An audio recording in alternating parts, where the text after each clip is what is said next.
मीरा, आपण त्या मंजिरीशी लढायचं म्हणतोय खरं,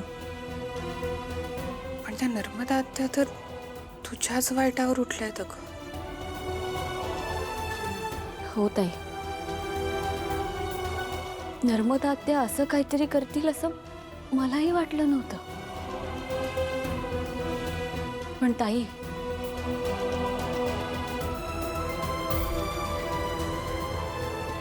तू वेळेवर सगळं सांभाळलास, बरं झालं. नाहीतर गैरसमज वाढत गेले असते आणि माझा वेळ यातच गेला असता अगं.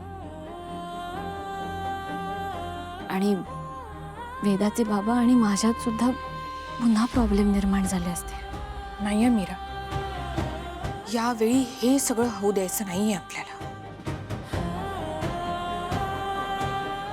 ताई, यावेळेस तू आहेस ना माझ्यासोबत, म्हणून माझा आत्मविश्वास वाढलाय अगं. मी कायम असणार आहे तुझ्यासोबत. फक्त आधी आपल्याला नर्मदा आत्याचं काहीतरी करावं लागेल. ही नर्मदा आत्या आणि ही माया जर असंच काहीतरी करत राहिल्यात ना, तर आपल्या अडचणी वाढतील अगं. माहितीये मला, पण आपल्याकडे इतका वेळ नाहीये ताई. आपल्याला डायरेक्ट मंजिरीचं. मीरा, हे नाही नाही, मी मी मी आता नाही करणार. एक एक एक मिनिट, आम सॉरी, पण नाही, हे हे हे कधी घडलं, कधी? मला मला काहीच आठवत नाहीये. आठवत नाहीये? असं कसं आठवत नाहीये की तुला? हे कसं शक्य आहे?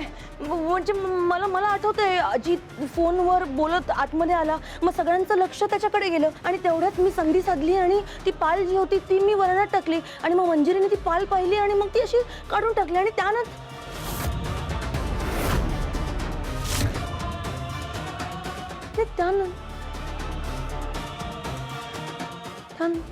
मला आठवत नाहीये. आणि त्यानंतर ह्यानी माझा हात धरला आणि इकडे घेऊन आला आणि त्यानंतर काय झालं ते मला आठवत नाहीये. ओ माय गॉड, मला काही समजत नाहीये. पण मला समजलंय. काय समजलंय? त्यावेळी मंजिरीने हिला संमोहित केलं म्हणून हे सगळं तिने माझ्यावर ढकललं. संमोहित? व्हॉट? हिप्नोटाइज? तिने मला हिप्नोटाइज केलं. ती मला हिप्नोटाइज करू शकते? हो, करू शकते. आणि मंजिरीच असं करू शकते. आता आपल्याला मंजिरीपासून सावध राहावं लागणार आहे, कारण ती आपल्यापेक्षा 4 पावलं पुढे आहे. Oh my God, oh my God.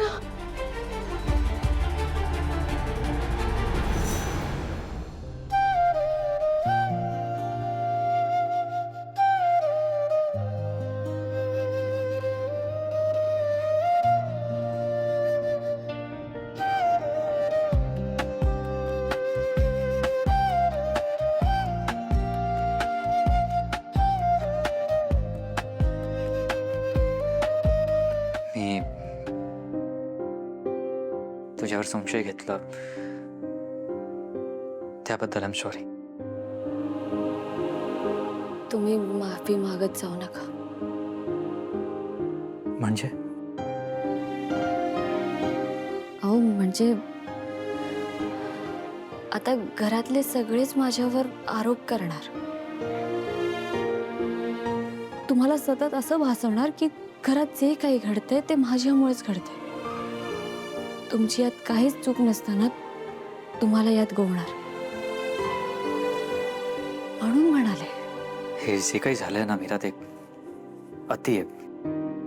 मला असं वाटतं की आता मायापेक्षा आपल्याला नर्मदा आत्यावर लक्ष ठेवावं लागेल. मी आहे ना,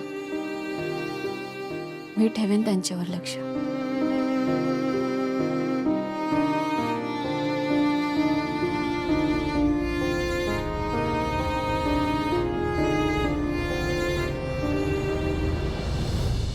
मीरा, मला आज एक गोष्ट जाणवली.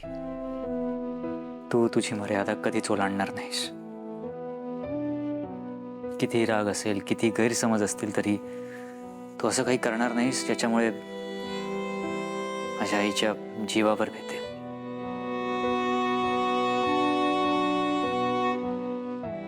हो वेदाचे बाबा, मला असं काही करायची गरजच नाहीये.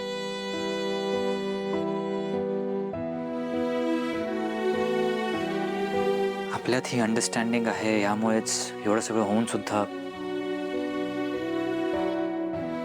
आपलं प्रेम, आपलं नातं टिकून आहे.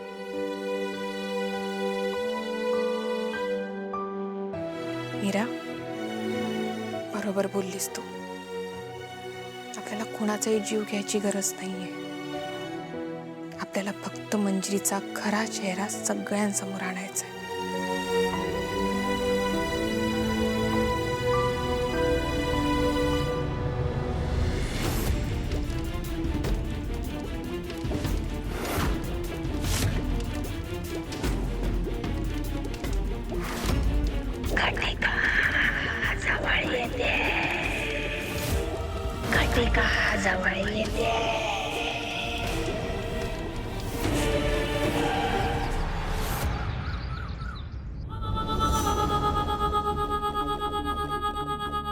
या नर्मदाने चांगलाच डाव साधण्याचा प्रयत्न केला. ती या थराला जाईल असं वाटलं नव्हतं मला. पण ही माया जर तिच्या बाजूनेच होती तर तिने मध्येच हे नाटक का केलं? या दोघींमध्ये काही बिनसलंय का की मायाला पुन्हा माझ्या सोबत यायचंय म्हणून तिने हे सगळं केलं असेल? मंजिरी,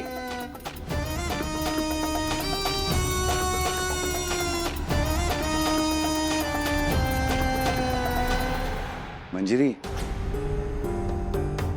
काय झालं? कसला विचार करतेस? काही नाही. तुम्ही ठीक आहात ना? मंजिरी, त्या नर्मदानी तुझ्यावर जो काही विषप्रयोग केला आहे ते फार भयंकर आहे. सगळं अति होत चाललेलं आहे आता. आणि त्यामुळे तुला काही झालं असतं तर मी मी मी कल्पनाही करू शकत नाही. नाही, आता ना मला नर्मदाच्या बाबतीत काहीतरी निर्णय घ्यावाच लागेल. कसला आवाज येतो? हा, कोणाचा तरी फोन राहिला वाटतं इकडे. माझा फोन तर नाही वाजत आहे. तुमचा? माझाही नाही माझ्याकडे फोन. एक मिनिट थांब जरा.